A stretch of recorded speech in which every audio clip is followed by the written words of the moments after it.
Okay, so the next session is our final session for today's broadcast, and we're finishing on a topic of discussion that's been touched upon in a number of discussions both today and yesterday, transitioning to a net zero value chain. It's a session that we've produced in partnership with Quantis, one of the event lead partners, and you can find out more information about their work in our exhibition area. But don't do that just yet, because we've got a 45-minute discussion on this topic, and all three panelists, as you can see, are ready and waiting. We have Charlotte Bande, Global Head of Climate Strategy at Quantis, Michael Dickstein, Global Sustainability Director at Coca-Cola Hellenic Bottling Company. And chairing this discussion, David Grayson is joining us again for a live discussion, and he is the chairman of the Institute for Business Ethics. It's a 45-minute discussion, it's live, and they're here to answer some of your questions. So do make use of the Slido Q&A box to the side of the stream. But for now, David, it's my pleasure to hand over to you. Liam, thank you very much, and good afternoon, ladies and gentlemen, or good morning again to Charlotte, because Charlotte is joining us from San Diego. Michael is joining us from Vienna. Liam, you just heard from, was safely in London, and I'm up here in God's own county of Yorkshire in the city of Sheffield. So we have a very, very geographically dispersed audience. I suppose one of the advantages of having a virtual conference as opposed to being able to meet face to face. As you heard from Liam, we, in this session, want to try and explore how businesses can support their supply chains in accelerating commitments to net zero. And of course, more broadly, how businesses can support their supply chains to embed sustainability further and faster. So, Charlotte, I'm going to turn to you first because it's early in the morning for you, so you should be all absolutely alive and ready to go. I loved the Qantas website. I have a confession to make. I didn't know the company until I was directed there for this conference. I loved the website, though. I thought it was really encouraging and inviting, and it is worth having a look. But you describe yourselves in the website as being a bunch of creative geeks. So just before we get into the topic itself, just give us a quick elevator pitch on Quantis and how you've got to today. Yeah, thanks. Thanks for the comment on the website, David. I think we're aiming to make it engaging, so it seems like it's successful in some ways.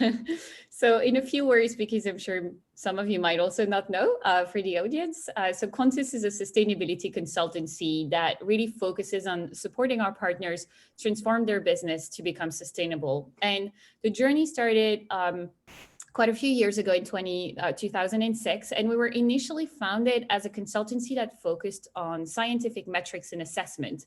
And we have kept this legacy really at the heart of our mission and our vision. So nowadays, we're much more a strategic partner, but we always embed our recommendations in science. And so that's why the creative gigs is really important to us. Thank you very much. And of course, as I understand it, you came about as a collaboration between a number of major research centres in Montreal, Quebec, and in Switzerland and so on. Yes. Now tell me a little bit about some of the clients that you are working with so that our audience around the world has some understanding of who Quantis works with. Yeah, so I'd say we work mostly with companies, big and medium, small size companies, and we work with companies from various sectors. I mean, we work with companies from the food and bev industry, agricultural, apparel, cosmetics, so that's the kind of B2C industry, but also work with the chemicals industry, ICT or finance companies. And we really help them, as I mentioned, to on their sustainability journey. And for that, we help them first understand what are their sustainable impacts on their entire value chain. And then we help them set sustainability visions and strategies, and finally implement and communicate. So we really have kind of full-on team to support on the journey. And then we also collaborate with quite a few NGOs. So I thought that was interesting also to mention that we work with the WWF, we work with WRI to develop new methodologies. As mentioned, our scientific background is still really there. So we develop, and we're at the heart of scientific methodologies developments. Now, as we start to think about the particular focus of this panel in more detail, so namely, how do especially big businesses, whether they are B2C or they're B2B, etc. How do these big businesses support their suppliers in order to get faster on the sustainability journey? as we think about that, have Quantis seen over the last 14 years an evolution of the kinds of big queries that clients are coming to you with? How do you see that having evolved? Yeah, I think the first thing is the knowledge from companies, around sustainability topics. This has increased significantly over the past 10, 15 years. I've been with Quantis for 5 years, and even in 5 years, I've noticed a huge difference where we used to have queries that were much more about what is my product's impact, like focusing at the product level, or what are those environmental indicators about, or how do you bring social and environment together, to nowadays queries that are, how do we set a full-on corporate sustainability strategy that covers our entire value chain? And I feel like, this year is special, obviously. I think, with the urgency of this climate decade, but also COVID, we've seen an increase in pace in setting commitments. We've seen net zero goals, science-based targets almost announced daily now. And we're seeing, I think, the last shift, which is much more recent, is companies that are looking into, okay, how do we transform? Not really how do we improve anymore, but how do we transform? And that's, for me, the most recent change inquiries that we've seen. I think that's so true. And this growing recognition that just incremental improvement is not going to hack it, is not going to get us remotely close to where we have to be by 2030. Absolutely. I'm also absolutely at one with you when you talk about the fact that essentially you can't be bluffing about this anymore, and you can't just be a benign generalist. And I always say to my Cranfield master's students in management and corporate sustainability, you really now need to focus on whether it's going to be some sectors or some particular aspects of sustainability if you really want to progress in a good career. So let's major down on what Qantas has been in a really privileged position, working with some blue chip companies internationally, helping them to drive this into their value chain. So what are some of the kind of queries and difficulties that even some leading companies who are making these big global net zero commitments and so on, what are some of the difficulties that they are experiencing in working through their value chain? Yeah, I think the first thing I want to say is that it's a difficult challenge. So it's okay to recognize that. And I think we need to be aware of this when, looking at how far companies have taken, their journey also. So we need to recognize that a company cannot transform its value chain within 6 months and it's super easy and everything. So I think that's the first message I want to give, that we sometimes tend to forget a little bit. So, there are many challenges if we look at supply chains, but it relates to value chains in general. The first one, I think, is companies do not have a direct control over their suppliers. And the supply chain can be multiple layers and sometimes represent thousands of suppliers that are not all entirely dependent on that one customer. So making that large scale transformation that is difficult. So that's one challenge that we see. Another one is accounting for the change. So how do you make sure that the change happened in your supply chain and that you can report it in your own accounting systems? Because obviously with targets like science-based targets, where you have to report progress on your supply chains or value chains, this is a critical point where companies are struggling. And the third one is the need for internal alignment. So what we're seeing is that more and more we have leadership buy-in that is really increasing, but we're still sometimes missing this translation into operational KPIs that will incentivize the operational teams in taking the right decisions, aligning with that sustainability strategy that was defined. So those are like some challenges that come to mind. Many more out there. Again, it's not an easy exercise. Indeed, and I'm sure that Michael will be able to give us some more examples.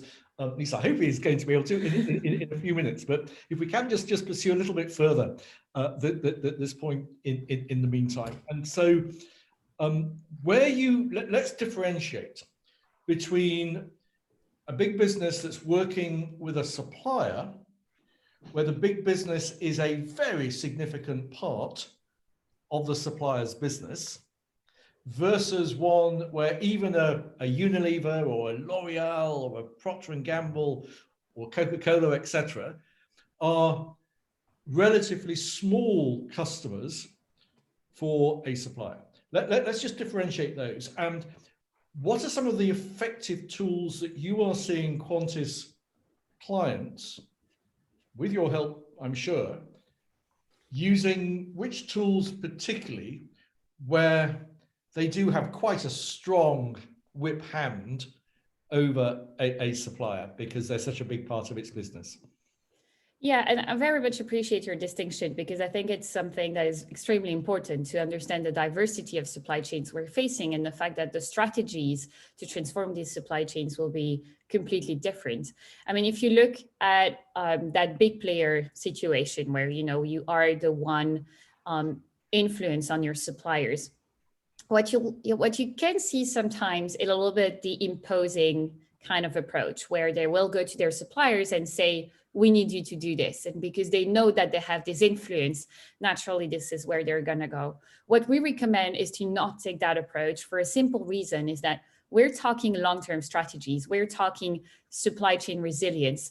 And if you impose your strategy on your suppliers, what's going to happen is that the day that supplier can go to someone else, because there are competitors that are still in the pool, even when you're influential, they will be interested in jumping boats. And so you might just be benefiting from, especially if you have some key suppliers in your pool, so switching a little bit, if you're a big company that are influenced by some key big suppliers, to go and talk with them. Big suppliers and big companies nowadays are working on these topics themselves. So you might have great surprises when you go in. And so one thing that I've seen really interesting is in the case where you see in some industries, two huge names, you know, that they go together and they introduce to each other their strategy and introduce to each other how the other one has a role to play in reaching that global transition. And then it becomes a win-win situation, because they know that they're working on something, their customers or vice versa, suppliers, is working on something as well. And together they focus on what they know best, their own zone of control, kind of, and then they get this moving with the entire value chain moving. So that collaboration, I think, is really crucial to put a relevant action in place together. But that's feasible, honestly, when you have a set of like really big suppliers that will be able to drive that change. And let's say you have 10 suppliers that represent, 80% of your spend. If you switch to the other situation where you have thousands of suppliers. I'm thinking, we have Michael in the calls, that's great. Food and ag industry, where you're seeing thousands of smallholders, farmers. We're definitely not in the same situation. And I think for that, a great example is collaboration, like a great tool is collaboration amongst peers or with intermediaries. So I feel like in the first one, it's much more amongst like suppliers and customers directly. In this case, I think it can be amongst peers as well, to really try and develop standards and common approaches that will help scale that transition. An example that's something we did, which kind of is in the between the two, is called SPICE. It's an initiative that we've done in the cosmetics industry. The purpose is sustainable packaging in cosmetics industry, so hence the SPICE word. And what we did is we brought the cosmetics industry around the table, and we led this work with L'Oreal, and we set a common methodology and a common agreed methodology for what sustainable packaging means in the sustainability industry. And now we have developed a tool for that, which means that everyone in that industry can now refer to this tool as, what is being used by all the big companies. And this helps everyone kind of look at things from the same angle and fasten that transition. That's a great example. And of course, that's a very powerful illustration of the fact that a lot of collaboration between businesses isn't in any way antitrust. It's not anti-competitive, because there's no particular competitive advantage in the packaging. But my goodness, if you don't have that kind of cooperation, it's going to be very hard to get to scale and to achieve the changes that you want to make. I think just going back on your earlier point, my impression is that through the last few months of COVID-19 and the consequent shock to the global economy, one of the words I think I've heard most frequently on sessions like this is resilience. And actually, if we're talking about creating more resilient organizations, that should be based on long-term shared destiny relationships wherever you can. So I think some really important points there. Thank you very much for kicking us off from Santiago. Now let's turn eastwards to Vienna and to Michael, who, as you heard, is with the Coca-Cola Hellenic bottling company, which started out, I think, not actually in Greece at all, but in Lagos in Nigeria back in about 1950. And it's now a business that's operating with something like 600 million consumers, 28 countries, 3 continents, from the west coast of Ireland to the Pacific coast of Russia, from Northern Europe down to Nigeria. So quite a base that you have to work through.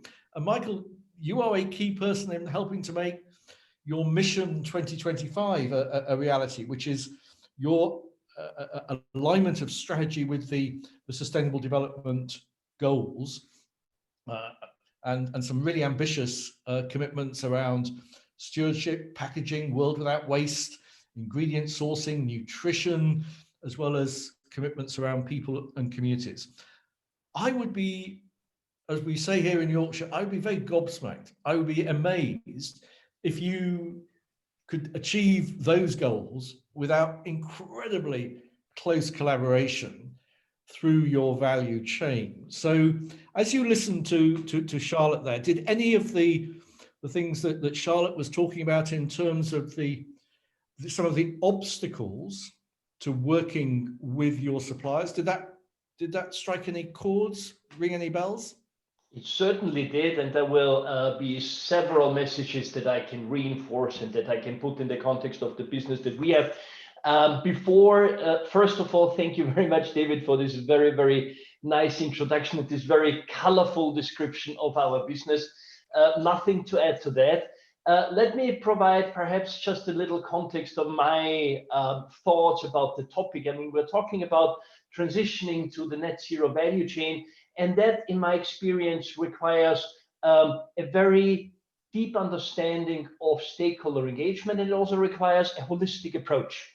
We have just achieved our science-based target for 2020, and we have now recently submitted our new targets for 2030 in order to contribute to limiting the temperature increase to 1.5 degree.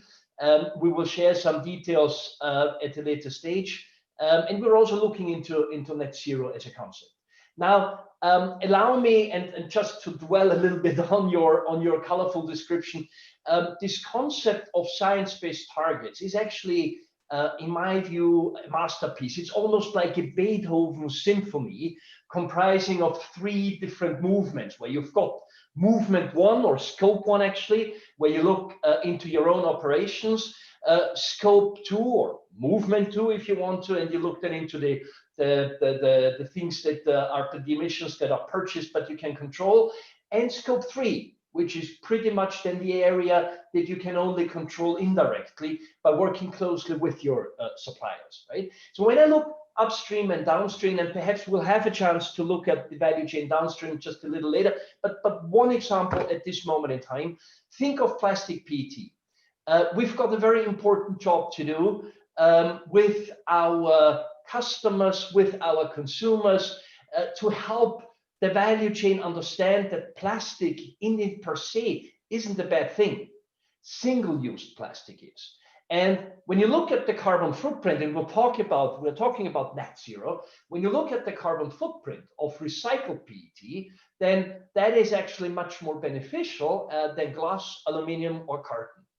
Now back to when you look at the value chain upstream, we have reached out to our suppliers on multiple dimensions indeed. To give you some examples, very, very soon, probably not at the end of the year, but at the beginning of next year, we will have 500,000 energy efficient coolers put in our markets.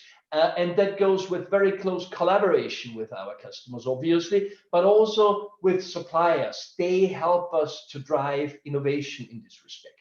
We're also working closely together with suppliers to reduce emissions in the areas of packaging. I've just mentioned that before, but also ingredients. Think of sugar, think of juice and sweeteners. And we're also more and more engaging with our distribution partners to look into how we can green our fleet. Now, make no mistake, and I think that was a very important differentiation that Charlotte has made early on. Many of our suppliers are very advanced in sustainability, and they've got some strong programs in place. Now, predominantly, you would certainly look into the bigger businesses, but let's not forget also that there is an enormous number of startup businesses out there, certainly when it comes to the chemical recycling of PET, for example. So there are some very, very interesting concepts that there is not a golden rule in my experience, where you would only focus now on the big suppliers versus the small ones. You really need to look into the different areas and understand where you've got the advantages. Now, what are the obstacles? Let's not call it obstacles, but more our primary lessons that we've learned. First of all, and that's also something I'd like to echo from what Charlotte said during her introduction, Rome wasn't built in a day. You need to rely on gradual improvement. That's something that we have experienced ourselves when we look back into our own emissions footprint up to today. In the last 10 years, we've saved more than 30%. Now, that's a great achievement, but we didn't achieve it overnight, nor are our suppliers able to do that just by switching a button. And the second thing that is certainly a prerequisite in our experience is that you broaden the level playing field in your conversations. It's more than, how should I say, a bang for the bucket conversation. You need to engage on the bigger picture, and you need to actually join forces on what are the bigger sustainability targets. If you get there, you'll soon be able to achieve a sweet spot position. Thank you very much. And I think that point about understanding not just how big a customer are we with this supplier, or how relatively small, but also critically not making a very oversimplistic assumption that this is a small business supplier, so it's going to be unsophisticated on sustainability, or this is a new small business, so it's going to be unsophisticated. You need to take a much more granular analysis of the stage of maturity of any of your suppliers and their skill set and their mindset for sustainability. And you may well find that some of the smallest are some of the most advanced, I think is what you're saying. Yeah. Absolutely. Now, we all, of course, are humans, and we all therefore like to go immediately to talk about where we've been successful and have breakthroughs and so on. But I once had a chairman in business in the community where I then worked, who said to me, David, you should always spend more time learning from the failures, because you can learn so much more from failures, or perhaps more positively from successes yet to be achieved. So as you look at one or two of your recent interactions, Michael, with some of your significant suppliers, has there been some things that you've tried to do with those suppliers on sustainability that haven't yet been successful? And what have you, if you have any of those examples, what have you learned from that kind of experience? And I might then ask Charlotte just if she's aware of any of the Quantis clients who similarly got that kind of position. Yeah, well, first of all, let me echo what you were just saying. It's almost alluding to one of my most favorite adages from Nelson Mandela. I never lose. Either I win or I learn, and I think that's very beautiful also as an introduction for this question here. Perhaps again a little bigger picture here. When we are very diligently participating in our Dow Jones Sustainability Index every year, when I take a look at the figures, we were able to increase the sustainably sourced agricultural raw materials in 2019 to 75%. Now, and it's exactly as you say, so what should you look at? Should you look at the 75% or should you look at the 25%? We actually try to do both. On the one hand, we're very confident with the figures that we have achieved, but obviously we want to further increase this number. In order to do that, you need to work on your best practices. You need to take into account the different regions. I mean, you know what? Renewable energy, obviously, in a country like Austria, that's much easier to achieve, where you've got a higher level of, first of all, of hydro energy, but also understanding and practice and leadership in photovoltaic initiatives. But then, so we were there already some while ago. However, when you look at Nigeria currently, then what you see is we've got currently 3 out of our 9 bottling plants this year that have put solar panels on their rooftops, which I think is a great achievement. And it also tells the lesson that you might not achieve everything in the first instance, and you might need to have a very close look at the infrastructure and at your supply chain and at the supply chain of the supply chain. Let's not forget about that as well. But over time, if you take the learnings from other markets, and maybe you might not immediately take the learnings from Austria, but you might look into what we are doing in Romania or Bulgaria, and then try to apply that in Nigeria for different topics. I think this is a success-winning formula for us. We are gradually using our sustainability criteria in our supplier selection, and also that is an area where we are further advanced than we were 3 years ago, but we're certainly not there where we want to be. Maybe one thing to close with this question. I was talking a lot about best practice. What we are organizing, and that is working quite well, and we started off in countries like Poland, and now we do this on a group level, is actually supplier sustainability forums. So we bring them all together, and in a previous life, we did this in live conferences. Now is like what we are doing here, more in online sessions, and we engage with them on the topic. And I personally participated in those conferences. So what you do is you provide the bigger picture, and you make sure that they understand that, first of all, it's not just some how the Dutch would say, over the fence exercise, right? So it's not my business, but I'm obliging my suppliers to do that. No, you need to walk the talk, first of all, yourself. You need to do your homework. And then what you do is you reach out to your suppliers to explain to them what you have achieved, but also where you need them in order to go further. Thank you very much. Now, we've got some of our viewers who are already sending in their questions via Slido, and there's one that is specifically addressed to you, Michael. So I will pose it now, and I'm going to come back to Charlotte on my previous question. But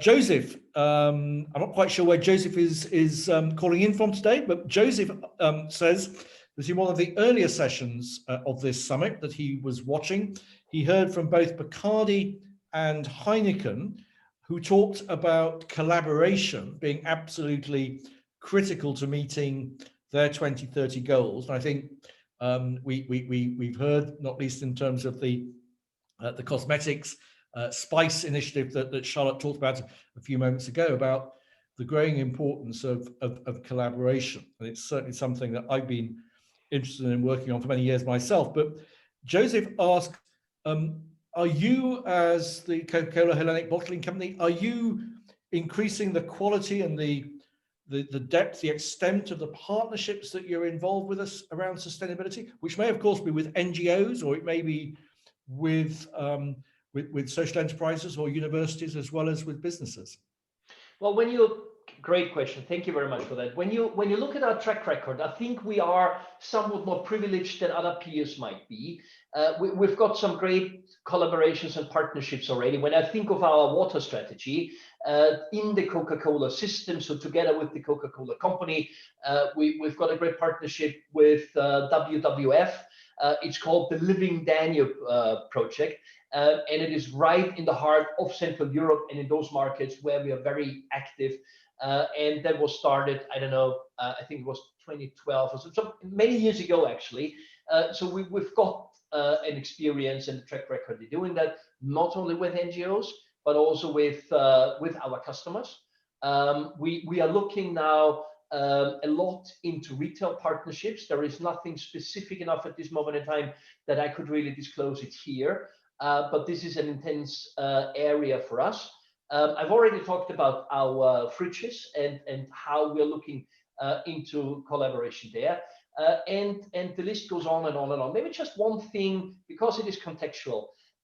How we are doing that, how we are setting up those partnerships is actually an interesting thing. We organize an annual stakeholder forum, and we call it, we take the abbreviated version, we call it simply forum. So we just had forum 20 earlier this month, 2 weeks ago. And again, it was the first online session, which was actually fantastic because in the past we had 30 to 40 stakeholders present in the room. Now we had more than 90 stakeholders that were joining us live. And we were very openly discussing the concept that this year it was about emissions and climate action in the new normal. And we were very open in the most vulnerable way. We were sharing about the achievements that made, but also where we still need to go further. And we were asking our stakeholders. And when I'm talking about stakeholders, it is actually NGOs. It's a lot of academia that we had in the call. We had the University of Bled in Slovenia that was joining us with their MBA students. We had representatives from retail, from other customers, associations. This is a fantastic breeding ground where you test your ideas, where you gauge the opinion from your stakeholders. And what we see each and every year is, it's just like little seeds that are rising, and some of them will blossom, others maybe not, or maybe not immediately. But I think we've got the advantage that we have is a very structured and very rounded stakeholder engagement, and we benefit a lot from that. I think that's a great example of an organization creating an open, transparent culture, not just in the sense of giving information out, but being very receptive and people understanding you are receptive to practical ideas and suggestions for going forward. And if anyone's interested, the whole refrigeration technology and the history over many years in which Coca-Cola, with another famous drinks company that I probably shouldn't mention on the call, but very interesting collaboration, also with Red Bull, with Unilever,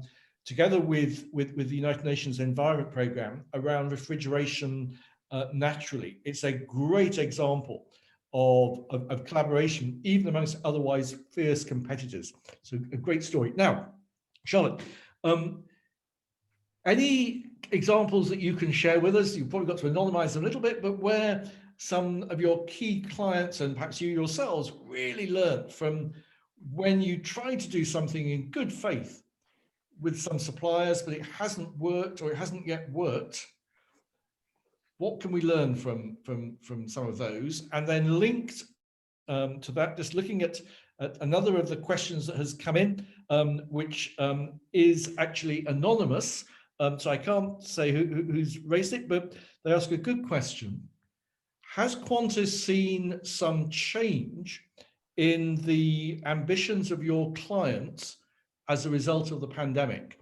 And I'm not sure whether our anonymous colleague is imagining that ambitions might have gone down, or whether actually, conversely, they've gone up. But anyway, leave it to you. Sorry, I was muted. So to tackle the first question, I'm actually going to echo to something that Michael said.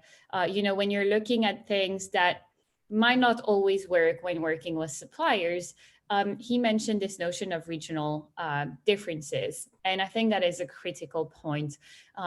What we have seen in the past is sometimes companies going with the best of hearts to their suppliers, so that it's never coming from a wrong place, but not understanding fully the space at the end in the ecosystem in which their supplies is evolving. And so sometimes missing some understanding of the constraints that their supplies might have to face.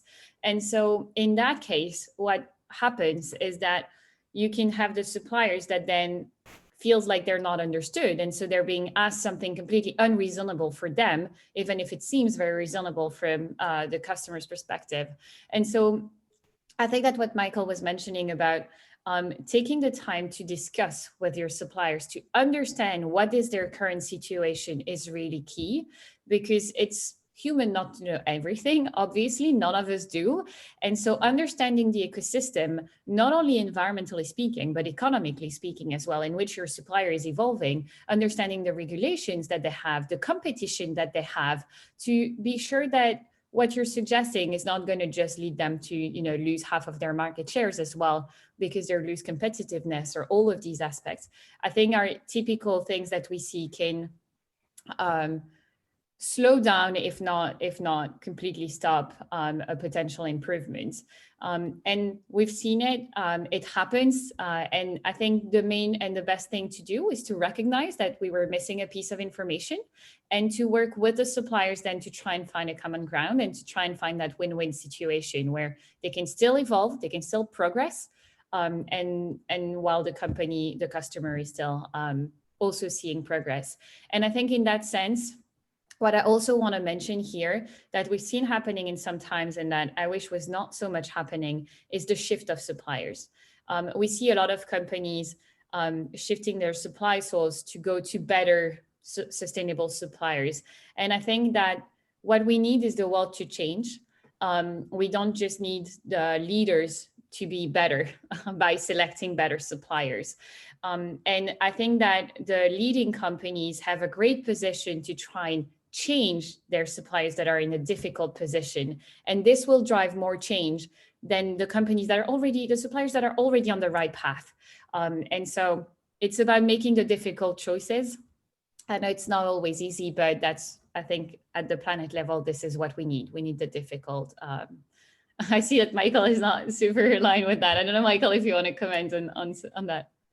Up to a certain extent, yes, absolutely. And that was Yeah. also what I was trying to mention before, is that you cannot yourself as a business transition from one day to the other, nor can you expect it from your suppliers. Exactly. However, let's be also here very candid. I mean, there is a certain time perspective in it where you can do your utmost and your best, or even if you're a big company, and you will still not achieve what you want to achieve in the sustainability area. So I do believe that businesses that are not able to adapt, or perhaps are not willing to adapt over a certain time span, will be marginalized. And you need to do that, because if you were not to take those measures, then you wouldn't be credible in walking your own talk, I believe.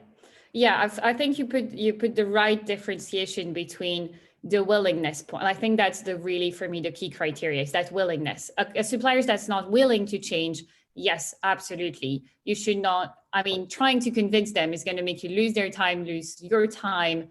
And we're not going to go into that transition because whatever you say will not work. So I fully agree, it's that willingness to change that is the critical point.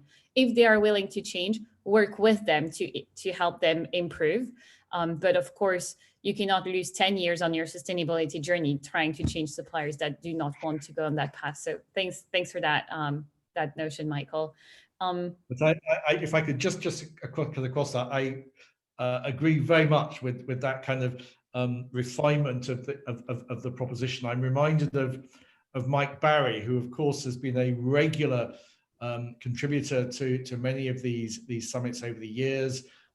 Oodles of experience with the Marks and Spencer Plan A and now with a range of other organizations. And Mike told me a while back, he said, it's all very well the gold medalists making even further improvements, but we also need to get many more of the silver medalists and the bronze medalists striving more for the gold and for catching up. And we want to get many more businesses involved. And there is something of a responsibility. If you are a substantial business and with a powerful influence chain as, say, Quantis has through your client base, or a company of the pedigree and reputation of Coca-Cola Hellenic bottling company, there is a certain responsibility, I think, in my book, to be helping to lead more businesses, as long as they have that innate will to want to improve and change. I'm conscious that we are coming up towards the end of time now.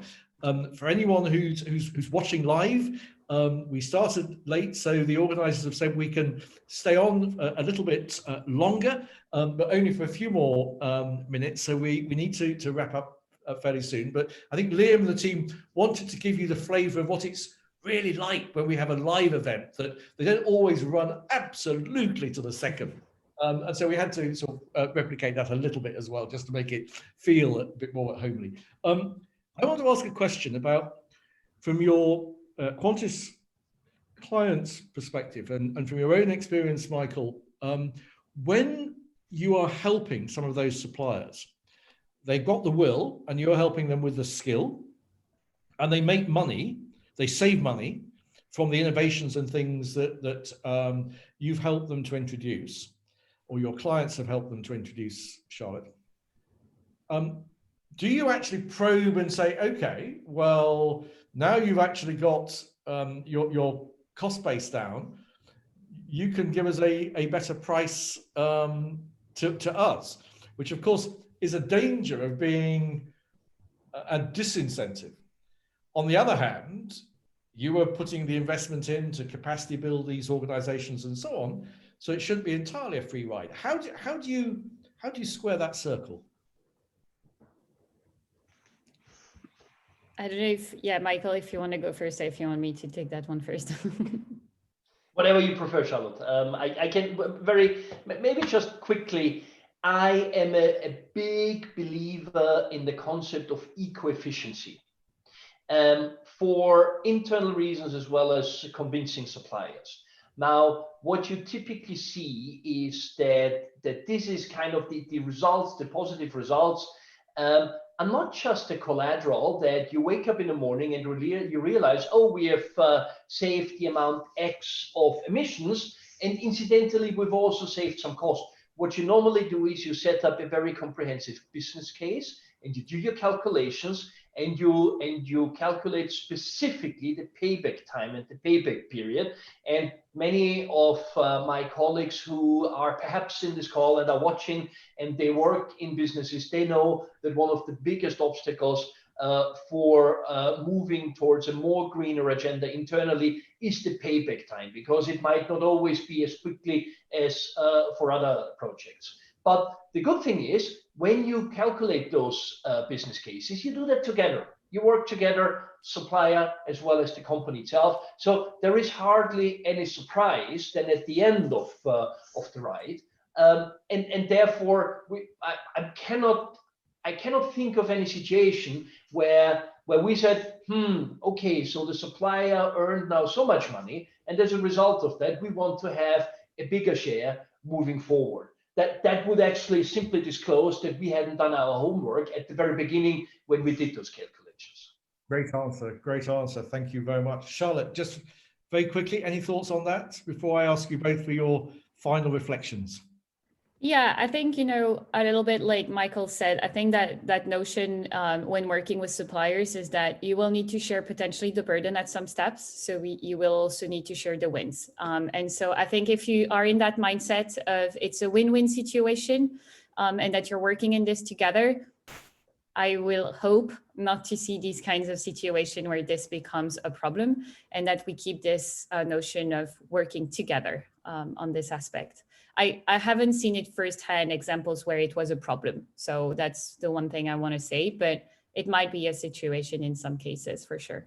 But that's really encouraging. And that comes back to building that sense of the shared destiny, long-term relationships, where it's in nobody's interest to make the other side feel that they've really been gouged and what have you. So perhaps I could turn first to Michael. Key kind of takeaway messages for our audience who are either watching live or who are going to be watching on the facility to catch up afterwards. key messages to take away? Well, I would say the following. I just had, today in the morning, I had a long conversation with my colleague from Russia. And she was explaining to me that there was a huge mindset shift going on in the country. And that what you hadn't seen a couple of years ago is that the whole value chain and various stakeholders are actually moving in the right direction. And that international companies like Coca-Cola, but also domestic businesses, specifically retailers, are actually taking the lead in that. Why am I mentioning it? Because I'm very confident. I'm really confident that we are moving in the right direction. The future will tell us whether we are moving fast enough in this. We did not spend a lot of time in this call talking about the pandemic and the impact and the effects of COVID-19 on the investment agenda and on the sustainability strategies. My personal observation is that very much to what I hadn't believed at the beginning in March, April, you see actually now an acceleration of the agenda, and you see that more businesses are now committed to sustainability and moving faster. Why? Because COVID-19 was actually an eye-opener, and the unthinkable has happened and is currently happening in many of our markets. So all of a sudden, this whole concept of climate change and global warming is coming very close to us. And I think in that respect, I'm also confident that we will accelerate the whole transition to a net zero value chain much quicker than what we've seen in the past. Let's absolutely hope so. That's a really positive note to end on. Charlotte, can you top that? Yeah, well, I'm not sure I can top that, but I can I can add some notes. But I want to say that first, to back to the question of did we see a change in ambition? I absolutely agree with Michael. We have seen, we were kind of, expecting maybe a slowdown with the beginning of the pandemic, and we haven't seen that at all. On the contrary, we have seen an uptake in ambition and an increase in pace. Companies are more than ever eager to really move forward. I think for me, another key takeaway is we're talking long-term resilience. We've used these terms quite a few times, and transforming to net zero value chain will require that portion, that transformation. We're not looking in incremental changes anymore. We're not looking on how to optimize current practices. We are looking at how to transform these practices. And this will require to even further embed sustainability in the business strategy. So rather than having two strategies that live next to each other, we will need one and only strategy where we'll think business model, what does our business model looks like in a net zero world? And I think that's the big next step. But I'm very hopeful. Super. I'm delighted that we've ended on a very optimistic note. Liam, back to you. Thank you. Thank you, David. Thank you, Charlotte. And thank you, Michael, for that great discussion, but also ending on such a positive note to end today's broadcast. So thank you, guys, and take care. Thank you. You as well. Thank you. Thank you. Okay, well, that is a wrap for today's broadcast. And before you dive into your emails or another Zoom call, we've just got a couple of important bits from us. So firstly, if you missed any of today's discussions, then as David alluded to, do check out the On-Demand Hub, where we'll be uploading the session from today. A number of them are already in there. And do make sure you join us for our concluding broadcast on Monday at 9:50 a.m. UK time for a number of discussions and important, I suppose, deep dive case studies and Q&As with the likes of DSM, National Geographic, Unilever, Federated Hermes, and National Grid, to name but a few. That's it from me and the team today. We look forward to you joining us on Monday. So don't forget, the clocks go back this weekend for a number of us. But yes, 9:50 a.m. UK time, Monday. And with that, I hope you have a lovely day ahead of you and a lovely and enjoyable weekend. Take care and all the best.